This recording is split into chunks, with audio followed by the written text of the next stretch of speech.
नमस्कार दोस्तों, welcome back to dignity let's talk tech. आज हम आ गए वापस एक और टॉपिक लेके जिसका नाम है डिस्क ब्रेक। तो आज हम डिस्क ब्रेक के अंदर क्या क्या बातें करने वाले हैं। सबसे पहले वही तीन बातें अपनी, जैसे कि डिस्क ब्रेक क्या है, डिस्क ब्रेक है और क्या है, इसके अलावा क्या है, नाम लिखा है ना डिस्क ब्रेक, पढ़ लो बस और क्या। उसके अलावा हम बात करेंगे इसके बारे में कि इसकी स्टार्टिंग कैसे हुई, इसकी डिज़ाइन पैटर्न्स क्या है, ये काम कैसे करता है और इसके अंदर किस किस तरह के सिस्टम्स लगे होते हैं और ये कितने टाइप के होते हैं। तो सबसे पहले अपन बात कर लेते हैं इसकी बेसिक अबाउट डिस्क ब्रेक्स। तो डिस्क ब्रेक के अंदर ऐसे देखो भाई साहब, कोई रॉकेट साइंस नहीं है, ओनली दो चीज़ें मेन होती है। मैं आपको एक बेसिक कॉन्सेप्ट बता देता हूँ। मान लीजिए जैसे ये दो चीज़ें मेन है ओनली डिस्क ब्रेक के अंदर। पहला अपना डिस्क है, दूसरा अपना ब्रेक पैड है।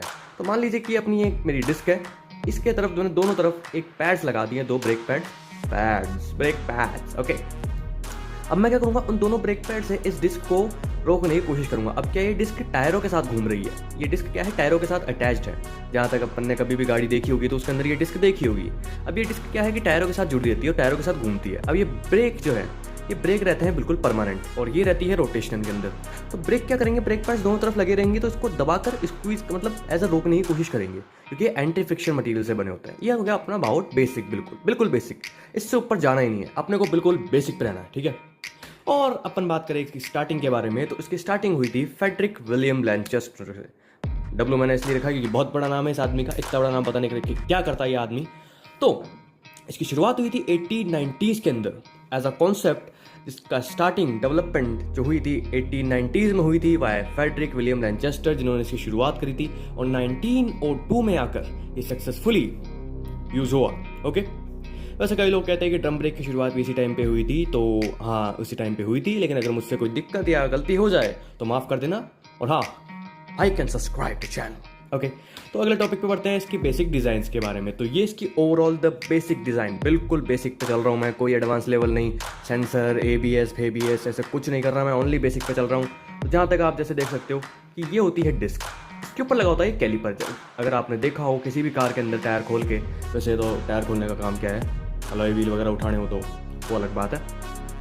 और हाँ, उसके अंदर इसी कैलिपर के बीच में ये होते हैं सिलेंडर्स, ये तीन दिख रहे हैं ना सिलेंडर, यही काम करते हैं। मैंने जो भी बताया ब्रेक पैड दबाकर उसे रोकते हैं, तो उसी रोकने का काम ये ब्रेक पैड करते हैं। ब्रेक पैड क्या है कि इन दोनों के अंदर लगे होते हैं। ये जो दोनों ब्रेक पैड है, ये एक पट्टी है, ये ब्रेक पैड है। मान लो ये दोनों ब्रेक पैड है और इसके अंदर लगे हुए हैं खांचे के, और ये कैलिपर जुड़ा हुआ है डिस्क के अंदर। तो ये सिलेंडर क्या करेंगे, जैसे अपन पेडल दबाएंगे तो ये डिस्क ये सिलेंडर अपने इन ब्रेक पैड्स को दबाएंगे, जिससे डिस्क के ऊपर दबाव पड़ेगा और ये फ्रिक्शन मटेरियल होता है, मतलब घिसाव वाला, एंटी फ्रिक्शन मतलब फ्रिक्शन मटेरियल। तो क्या करेगा, घिसाव की वजह से डिस्क धीरे पड़ जाएगी और अपन टायर रोक देंगे, ड्रिफ्ट मारेंगे, ठीक है। अब आ जाता है इसके पार्ट्स के बारे में। तो मैंने अभी बेसिक डिज़ाइन आपको बताई, उसी के बारे में पार्ट्स बताऊंगा। बेसिकली इसके अंदर जो मेन बेसिक, बिल्कुल अपन बेसिक पे चल रहे हैं, कोई एडवांस नहीं, कोई रॉकेट साइंस नहीं, बिल्कुल बेसिक।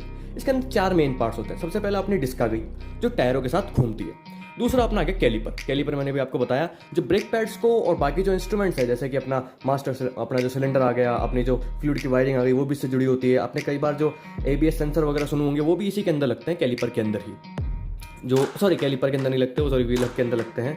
तो इसके अंदर ये मेनली क्या काम करता है कि डिस्क को और ब्रेक पैड को साथ में एज ए कॉम्बिनेशन बना के रखता है, ताकि अपन ब्रेक वगैरह लगा सके। और इसके अंदर ही अपना वो अपने सिलेंडर वगैरह की असेंबली होती है। तो ये हो गया अपना कैलिपर का काम।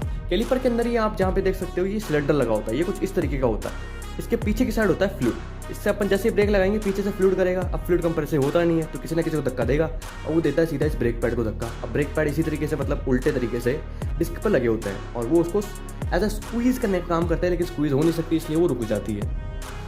अब बात करते हैं इसकी वर्किंग की। अपन आ गए वर्किंग पे। अब जहाँ पर देख सकते हो इसके अंदर दो टाइप आते हैं, एक आता है डबल सिलेंडर, एक आता है सिंगल सिलेंडर।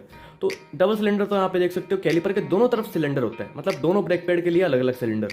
और एक होता है कि एक तरफ सिलेंडर है तो क्या करते हैं कि एक तरफ से दबाता है ना, तो दूसरी तरफ से अपने आप फोर्स लगकर वो अपने आप दब जाते हैं। तो यहाँ पे देख सकते हो आप कि पीछे से फ्लूइड लाइन आ रही है, ये सिलेंडर हो गया। मैंने जो यहाँ पे भी बताया था ये सिलेंडर, इसके पीछे कुछ इस तरीके का दिखता है। और जहाँ पे आप देख सकते हो कि वहाँ पर दोनों के बीच में हल्का सा गैप है। डिस्क ये दोनों ब्रेक पैड है, यहाँ पे दोनों के बीच में गैप है। लेकिन यहाँ पे देखिए, अब पीछे से अपन ने पेडल दबाया तो फ्लूइड का प्रेशर आया और यहाँ पर ये दोनों ब्रेक पैड चिपक गए सिलेंडर के प्रेशर की वजह से और डिस्क रुक गई। अब डबल सिलेंडर में भी ऐसा होता है, लेकिन क्या होता है कि इधर से फ्लूइड आ रहा है, इधर से छोटी सी लाइन जोड़ देंगे, इधर भी सिलेंडर लगा देंगे, ताकि ब्रेकिंग की जो पावर है वो थोड़ी और बढ़िया हो जाए। इसीलिए डबल सिलेंडर लगाते हैं और कोई कॉन्सेप्ट नहीं है इसके अंदर।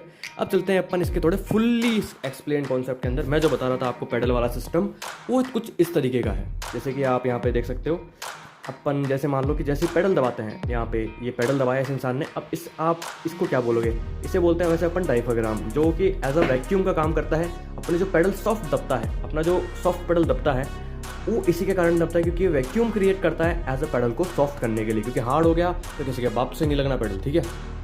और इसको तो आपने देखा होगा एज अ सिलेंडर, जैसे अपन फ्लूइड का जो बोलते हैं, जिसके अंदर अपन ब्लैक फ्लूइड डालते हैं, और ये हो गया अपना मास्टर, वो क्या बोलते हैं यार इसे, मैं थोड़ा नाम मैं भूल गया हूँ, तो समझ लेना आप।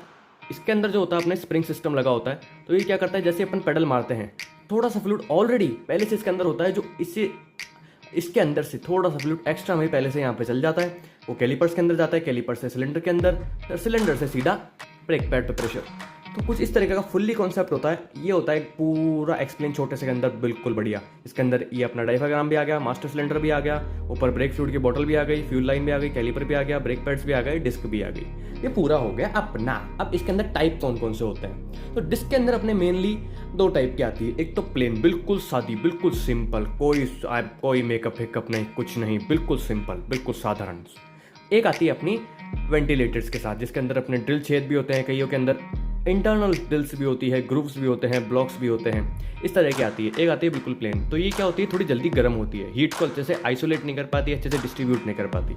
इनके अंदर होते हैं छेद, तो ये क्या करते हैं, बिल्कुल अच्छे एयर को वेंटिलेट कर देते हैं, आराम से इसके अंदर वेंटिलेशन होता रहता है, तो ठंडी जल्दी होती है। और मटेरियल के मामले में माने तो एक होता है अपना कास्ट आयरन और एक होता है कार्बन फाइबर। कार्बन फाइबर की डिस्क थोड़ी महंगी आती है, इसलिए आप इसको देख सकते हो फरारी के अंदर ये यूज़ होती है, तो आप देख सकते हो महंगी डिस्क आती है। तो ये थोड़े महंगे ब्रांड्स के अंदर, थोड़े ऊंचे दर्जे के अंदर यूज़ होती है, और ये कास्ट आयरन है जो मेनली सबके अंदर यूज़ होता है। तो बस कुछ यही था आज के लिए डिस्क ब्रेक के अंदर। तो आई होप आपको समझ में आ गया होगा, नहीं समझ में आया तो वापस से वीडियो को देख लीजिए, दूसरे वीडियो को जाना मत, क्योंकि इससे आसान वीडियो आपको शायद मिल जाए, कोई दिक्कत नहीं है। यूट्यूब पे बहुत बड़े धुरंधर बैठे हैं मेरे से बड़े, तो please share, like, subscribe the channel and I hope you enjoy.